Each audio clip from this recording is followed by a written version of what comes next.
మీరు కూరగాయలను ఫ్రిడ్జ్లో పెడుతున్నారు, పొద్దునుండిన కూరలు ఫ్రిడ్జ్లో పెడుతున్నారు, స్కూల్ నుంచి రాగానే దాన్ని వేడి చేసి పెడుతున్నారు. ఈ మధ్య ఒక అమ్మకి హెల్త్ బాగాలేదంటే పలకరించడానికి వెళ్ళా. వాళ్ళ కోడలు ఇంట్లో ఏం చేస్తుందో తెలుసా, వంట. పిల్లల్ని తొందరగా స్కూలుకు పంపాలా, గురువుగారు వచ్చారు టిఫిన్ పెట్టాలా అని. ఏం చేస్తున్నావమ్మా అని అడిగా.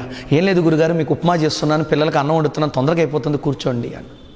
అంటే ఆమె ఏం చేసిందంటే ముందు రోజు రాత్రే కూరగాయలన్నీ చక్కగా కట్ చేసి ఫ్రిడ్జ్లో పెట్టింది. ప్రొద్దున్నే పొయ్యి మీద బాండీ పెట్టింది, నూనె వేసింది. వేడిగా కాగుతున్న నూనెలో ఫ్రిడ్జ్లో చల్లటి కూరగాయ ముక్కలు తెచ్చి వేసేసింది. అదేమో నేచరు కూల్, ఇదేమో నేచరు హాట్. ఈ రెండు ఒక్కసారి సంయోగం జరిగినప్పుడు వచ్చే అన్స్ట్రక్చరల్ కెమికల్ రిలీజ్, పాయిజనైజ్డ్ ఫెరాడికల్స్, క్యాన్సర్ని ప్రేరేపితం కలిగించే ఆహారాలు మీరు పెడుతున్నారు. మా పిల్లలు సినిమాకు పోదాం నాన్న అంటే వెళ్ళాం. ఆడ సినిమా హాల్లో ఒక వింత చూశాను నేను. చాలా ఫ్యాషన్గా ఉన్న ఆడపిల్లలు భలే అందంగా ఉన్నారు, బట్ జుట్టు ఎరబోసుకొని ఉన్నారు. ఏం తింటున్నారు అని ఆగా. ఒక కోన్ నిండా ఐస్ క్రీమ్ పెట్టించుకున్నారు, చల్లటి ఐస్ క్రీమ్. పోనీలే తింటున్నారు, వయసు కదా అనుకున్నా. వెచ్చటి ఐస్ క్రీమ్ పోపించుకుంటున్నారు. కాలిపోతున్న ఐస్ క్రీమ్ వేడి దాని మీద పోపించారు.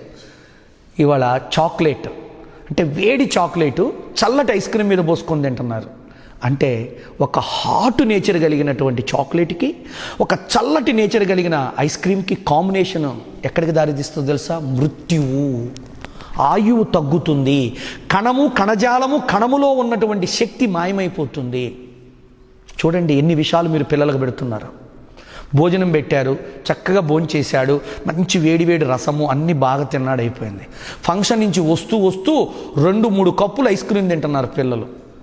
ఎప్పుడన్నా మీ ఇంట్లో ఒక గాజు గ్లాసులో అన్నం వేయండి, కూర వేయండి, పైన ఐస్ క్రీమ్ వేయండి, అదంతా కరిగి కిందకొచ్చి మజ్జిగ లేదా రసము, కూర, ఐస్ క్రీములు తెమడగా కలుస్తే చూడండి. పొట్టలో కూడా అంతే. ఐస్ క్రీమ్ మంచిదా చెడ్డదా కాదు నేను చెప్పేది, దేని తర్వాత ఏది విషం పెడుతున్నారు మీరు మీ పిల్లలకి? చెప్పండి, ఎలా జరుగుతుంది? ఇంకా కొంతమంది వీళ్ళల్లో వండుకున్నవి 2 రోజులకు సరిపడా వండి ఫ్రిడ్జ్లో పెట్టి మళ్ళా తీసి వేడి చేసుకొని తింటున్నారు. విషం. ఒక శిష్యుడు, గురుగారు ఏంటి ఖాళీగా ఉన్నారు అన్నాడు. ఏం లేదయ్యా, ఆ ఊరు వెళ్ళింది, ఊరికే ఉన్నా. భోంచేశారా అన్నాడు. లేదయ్యా చెయ్యాలి అన్నా. రండి సార్ మా ఇంటికి పోదాం అన్నాడు. అయ్యో వద్దులే, ఇప్పుడు అమ్మ మేడం గారిని ఇబ్బంది పెడుతుంది దీనికన్నా. లే ఆ ఊరు కూడా ఊరికిపోయిందండి. ఓ అని చెప్పి ఆయన ఎమ్మటి ఇంటికి పోయా. 5 నిమిషాల్లో భోంచేస్తాం గురుగారు అన్నాడు. వామ్మో, ఈయనకు అంత ఫాస్ట్గా వంట వచ్చేమో అనుకున్నా. సరే కూర్చున్నాను, కుక్కర్ పెట్టాడు, అన్నం అయిపోయింది. తన సాంబార్ తెచ్చాడు, కూర తెచ్చాడు, చట్నీ తెచ్చాడు, అన్నం తెచ్చాడు. ఎక్కడికి బాబు కొనుక్కొచ్చావన్నా? లేదు సార్ మావిడ చేసి ఎట్టి వెళ్ళిపోయిందన్నాడు. ఎప్పుడు వెళ్ళిందన్న? 2 రోజులు అయింది అన్నాడు.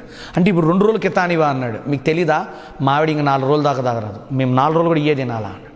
వాడు ఏం లేదు, సాంబార్ గిన్నె తీస్తాడు, పొయ్యి మీద పెడతాడు, వేడి చేస్తాడు, వేసుకుంటాడు, ఆ వేడి తీసిపోయి ఫ్రిడ్జ్లో పెడతాడు. తినాలనుకుంటే ఫ్రిడ్జ్లో నుంచి తెస్తాడు, పొయ్యి మీద పెడతాడు, వేడి చేస్తాడు, చల్లగా పెడతాడు, చల్లది వేడి చేస్తాడు.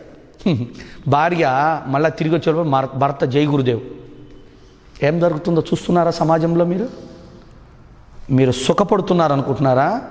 మెత్తగా పిల్లల్ని, భర్తని మీరు రోగాలను తెచ్చుకుంటూ చచ్చిపోతున్నారు. ఆలోచించండి. ఇటువంటి ఆహార విధానాలు, ఇటువంటి తయారీ విధానాలను మానుకోండి.